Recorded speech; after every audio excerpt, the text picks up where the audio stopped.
আসসালামু আলাইকুম, welcome back to my channel. সবাই কেমন আছেন? আশা করি আল্লাহর অশেষ রহমতে সবাই ভালো আছেন। আমিও আলহামদুলিল্লাহ ভালো আছি। আজকে চলে এলাম পুরান ঢাকা টিকাতলির উল্টা পাশে, অর্থাৎ পিছনের সাইডে রোজ গার্ডেন। এক সময় এই রোজ গার্ডেনের নাম ছিল হুমায়ুন সাহেবের বাড়ি, তো এখন নাম পরিবর্তন করা হয়েছে। আজকে আপনাদেরকে দেখাবো এই রোজ গার্ডেনের সমস্ত কিছু, ইনশাআল্লাহ সাথেই থাকবেন। এবং এই রোজ গার্ডেন নিয়ে অনেক নানা জল্পনা কল্পনার কাহিনী রয়েছে, আপনাদের মাঝে শেয়ার করব। আর বন্ধুরা, একটি কথাই বলবো, ভিডিওটা দেখার সময় সবাই দেশ এবং দেশের বাহির থেকে যারা এই মুহূর্তে এই ভিডিওটি দেখতেছেন, আপনারা একটা লাইক দিয়ে দেখা শুরু করবেন, কারণ আপনাদের একটি লাইক, একটি কমেন্ট আল্লাহ চায় তো আমাকে অনেক দূরে এগিয়ে নিয়ে যেতে সাহায্য করবে ইনশাআল্লাহ। তো আর কথা বাড়াবো না, আমি নিজেও ঘুরে ঘুরে দেখি, আপনাদেরকেও দেখাই। আর আজকে প্রচণ্ড পরিমাণে গরম এবং রোদ উঠছে ঢাকা। তো গতকালকে বৃষ্টি হয়েছিল, দেখতেই পারতেছেন আমি গরমে প্রায় হাঁপিয়ে গেছি। এই হচ্ছে রোজ গার্ডেনের টিকিট সংগ্রহ করার গেট অথবা প্রবেশ করার গেট। এখান দিয়ে আপনাকে প্রবেশ করতে হবে। আমিও এখান থেকে মাত্র 30 টাকা দিয়ে একটি টিকিট সংগ্রহ করে ভিতরে প্রবেশ করলাম।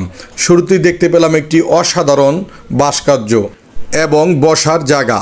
আর আমি একটু ফাঁকা সময় এসেছি, যেহেতু ভিডিও করব তাই, কারণ বন্ধের দিনগুলোতে প্রচুর পরিমাণে ভিড় থাকে। আর ডান দিকে রয়েছে ঢাকা জাদুঘর, এটিকে হুমায়ুন সাহেব নিজে নির্মাণ করেছিলেন এবং পরিচালনা করতেন।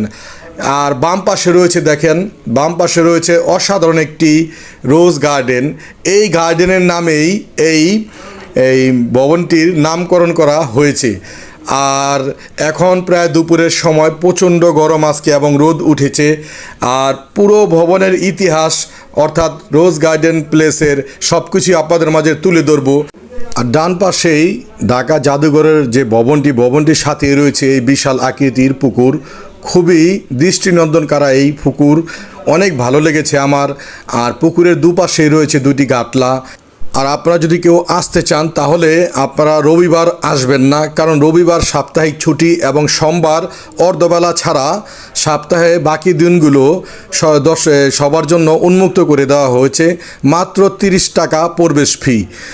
আর খুবই অসাধারণ আর সুন্দর এই ভবনটি এবং চারপাশে রয়েছে অনেক কিছু দেখার মতো। সব কিছু আপনাদের মাঝে শেয়ার করব এই ভবনের করুণ ইতিহাস। দারুণ এই প্লেসের নির্মাতা ছিলেন ঋষিকেশ দাস। করুণ এক গল্প লুকিয়ে আছে এই প্রাসাদ নির্মাণের পিছনে। ঋষিকেশ দাস বলদা গার্ডেনের জমিদার নরেন্দ্র নারায়ণ রায় চৌধুরীর এক জলসায় গিয়েছিলেন, সেখানে অনেক অপমানিত হয়েছিলেন। অপমানের তীব্রতা সেখান থেকে বের হয়ে আসেন। আর সেই অপমানের কারণে 1930 সালে ঢাকা টিকাতলিতে 22 বিঘা জমির উপরে এই ভবনটি নির্মাণ করেন। বর্তমানে 7 বিঘার একটু বেশি জমির পরিমাণ রয়েছে। কিন্তু দুঃখজনক বিষয় হলো এই প্রাসাদের সাজসজ্জা শেষ হওয়ার আগেই ঋষিকেশ দাস পুরোপুরিভাবে দেউলিয়া হয়ে যায়।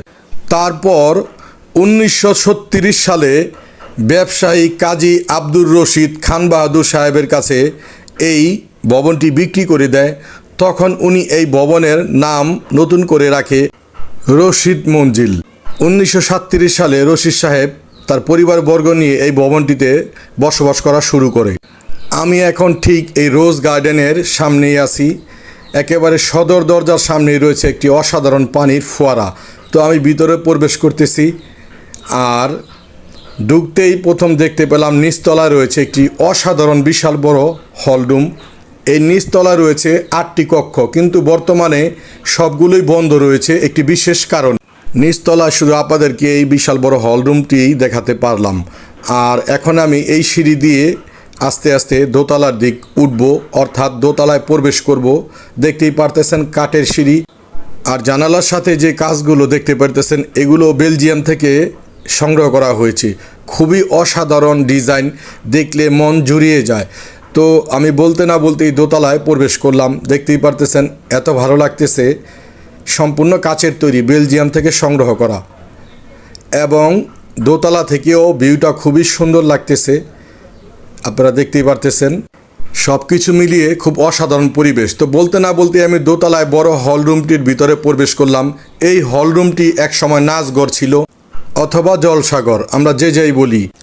এবং ভিতরে যে আসবাবপত্র অথবা ফার্নিচারগুলো দেখতে পারতেছেন সম্পূর্ণ কাঠের তৈরি এবং খুবই অসাধারণ অসাধারণ ডিজাইন করা আছে এবং চারপাশে দেয়ালের কোনায় কোনায় খোদাই করা খুবই সুন্দর কারুকাজ, যা চোখে লাগার মতো।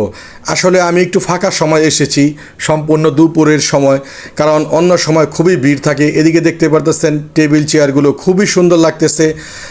আসলে কেউ না দেখলে বুঝতে পারবেন না যে কতটা সুন্দর কারুকাজ।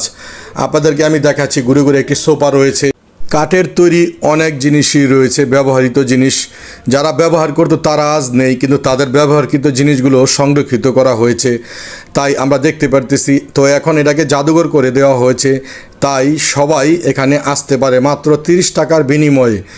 অসাধারণ অসাধারণ। আর বন্ধুরা, দোতলায় মোট 5টি কক্ষ রয়েছে, 4টি কক্ষই খুলে দেওয়া হয়েছে।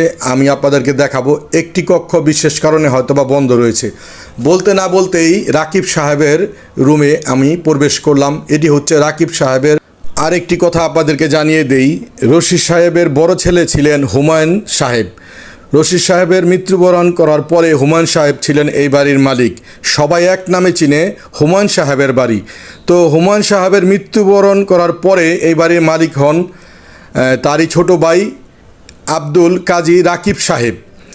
আর রাকিব সাহেব মৃত্যুবরণ করার পরে এই বাড়ির মালিক হন তারই স্ত্রী লায়লা।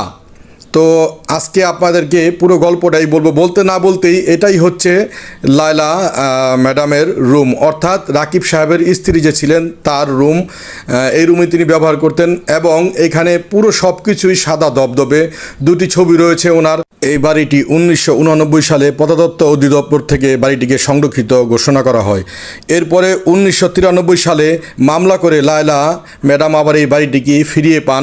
2018 সালে 331 কোটি টাকার একটু বেশি দিয়ে তৎকালীন সরকার এই ভবনটিকে কিনে নেন। এরপরে এটাকে জাদুঘর করে দেন, সবার জন্য উন্মুক্ত করে দেওয়া হয়। দোতলার ঠিক এই কর্নারে সুন্দর একটি সর্পি আঁকা সিঁড়ি আছে, অসাধারণ। এই সিঁড়ি দিয়েই ছাদে প্রবেশ করা যায়। আর এই ভবনটির সাথে বাংলাদেশের একটি বড় রাজনৈতিক দলের সম্পৃক্ত আছে। যেমন 1949 সালে বাংলাদেশ আওয়ামী লীগের এই বাড়ি থেকে নামকরণ করা হয় এবং বাংলাদেশের প্রথম চলচ্চিত্র হারানো দিন, ওই ছবির শুটিং এই বাড়িতেই হয়েছিল। এখন আপনাদেরকে দেখাচ্ছি বাড়ির পিছন দিকটা খুবই অসাধারণ রয়েছে। অনেক সুন্দর একটি ওয়াশরুম, নারী পুরুষ উভয়েরই আলাদা আলাদা ব্যবস্থা, খুবই সুন্দর ব্যবস্থা। সব কিছু মিলিয়ে অসাধারণ পরিবেশ, কেউ না আসলে আসলে বুঝতে পারবেন না। এবং রয়েছে অসাধারণ অসাধারণ কিছু বসার বেঞ্চ এবং হাঁটার রাস্তাগুলো খুবই খুবই অসাধারণ। আর এই রোজ গার্ডেনে নিরাপত্তা খুবই জোরদার রাখা হয়েছে, খুবই সুন্দর এবং পরিচ্ছন্ন কর্মীও রয়েছে। আপনি একটা নোংরা জিনিস এখানে ফেলতে পারবেন না, তারা পরিষ্কার করে রাখে। আর দেশ এবং দেশের বাহির থেকে যারা এই মুহূর্তে আমার ভিডিওটি দেখেছেন, আপনাদের সবাইকে জানাই অসংখ্য অসংখ্য ধন্যবাদ। সবাই আমার চ্যানেলটাকে লাইক, কমেন্ট এবং সাবস্ক্রাইব করে দিয়ে আমার পাশে থাকবেন। দেখা হবে নেক্সট ভিডিওতে ইনশাআল্লাহ। সবাই ভালো থাকবেন। আল্লাহ হাফেজ।